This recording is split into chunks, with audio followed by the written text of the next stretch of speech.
आज उन्हीं वैश्याओं ने मिलके धुंधकारी को मार दिया। मरने के बाद बना प्रेत योनि में, प्रेत बना। जो अति पापी हो, जो अति पापी हो वो यमपुरी में भी नहीं जाता, उसको महाराज यमराज भी स्वीकार नहीं करते, फिर बनता प्रेत। और प्रेत योनि में अति दुख सहन करना पड़ता। अति दुख क्या होता है? बोल प्यास लगी है, सामने पानी दिख भी रहा है पर पी नहीं सकता। भूख लगी है, सामने भोजन रखा है, देख सकता है पर खा नहीं सकता। प्रेत योनि कोई साधारण योनि थोड़ी होती है। अच्छा, कुछ लोग कहते भूत प्रेत होते कि नहीं होते। अब नहीं होते तो फिर भागवत जी की कथा ही नहीं होती, क्योंकि भागवत की कथा कहती है प्रेत पीड़ा विनाशनी, प्रेत पीड़ा को विनाश करती है। पर हाँ, पहले के भूतों में और आज के भूतों में अंतर है। आजकल के जो भूत है वो दिन में एक्टिव नहीं होते, वो रात को एक्टिव होते हैं। पहले क्या था? भूत प्रेत कब आते थे? ज्यादातर भूत कब दिखाई देते थे? ज्यादातर रात को, अंधेरे में, जब सब सो गए, सन्नाटा है, इतना सन्नाटा हुआ, तब भूत प्रेत बोलते अब हमारा टाइम हो गया, चलो उठो, अब चलते हैं, जा करके धावा बोलते।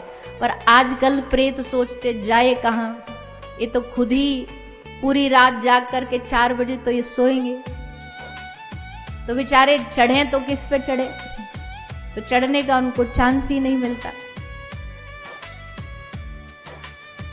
तो समय बदला, समय बदले के हिसाब से परिस्थितियां बदल गई, भूत प्रेत भी बदल गए। पहले भूत प्रेतों के लिए कथा में वो बांस लगता था, बांस में आकर के वो बैठते थे। आजकल कोई नहीं लगाता, क्यों? क्योंकि पता है आजकल भूत भी वीआईपी हो गए, बांस नहीं, इनको भी सोफा चाहिए, सोफे पे बैठ के कथा सुनेंगे, बांस से इनका काम चलना नहीं है। अब भूत भी मॉडर्न हो गए, इनका भी अब ये एडवांस्ड हो गए, सिविलाइज्ड हो गए। खैर, भागवत तो कहती है कि प्रेतात्माओं को मुक्त करती है। जो चले गए हैं, जो प्रेत योनि में है, उनकी मुक्ति भी भागवत दिलाती है। अच्छा, जो चले गए हैं भागवत उनको गति देती है, और जो जिंदा बैठ करके यहाँ सुन रहे हैं उनको भागवत मति देती है। जाने वालों को गति प्रदान करती है और जिंदा जो है, जीवित जो है, उनको मति प्रदान करती है। इसलिए दोनों ही हाथ में लड्डू हैं। जो चले गए उनकी भी मुक्ति है, और जो यहाँ जिंदा बैठ के सुन रहे हैं उनका भी कल्याण है।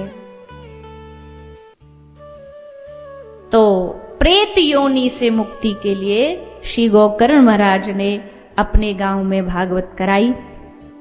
कथा में 7 दिन धुंधकारी ने बैठ करके कथा को सुना, और 7वें दिन फिर इसके लिए विमान भेजा गया।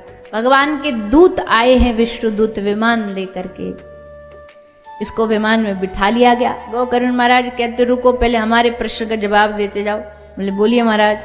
बोले कथा सुनने के लिए तो यहाँ इतनी भीड़ आई थी, तो पूरी भीड़ के लिए विमान क्यों नहीं आया, एक अकेले के लिए क्यों विमान आया? तो दूतों ने कहा महाराज सबने सुनी थी, उतारी नहीं थी। इसने सुनी और सुनने के साथ साथ इसने आचरण में भी उतारी। अब आप खाए ही जा रहे हो, खाए ही जा रहे हो, कितना खा लिया उससे फर्क नहीं है, पचाएगा नहीं पेट तो वो शरीर को लगेगा नहीं, पचाना भी तो जरूरी है। तो श्रवण और फिर आचरण। अब सुन तो गए पर आचरण में उतारा नहीं, इसलिए इनके लिए विमान आया नहीं। पर भगवान ने, खुशी की बात है, आदेश दिया है, हमें आज्ञा करी है कि गोकर्ण को कह के आना एक बार दोबारा भागवत कराए। और हमको यकीन है कि इस बार जो भागवत होगी उसमें पूरे गांव का कल्याण होगा, पूरे क्षेत्र का कल्याण होगा। क्योंकि देखो भगवान की कथा जो कराई जाती है ना, किसी एक व्यक्ति के कल्याण के लिए नहीं होती, पूरे क्षेत्र के कल्याण के लिए होती है।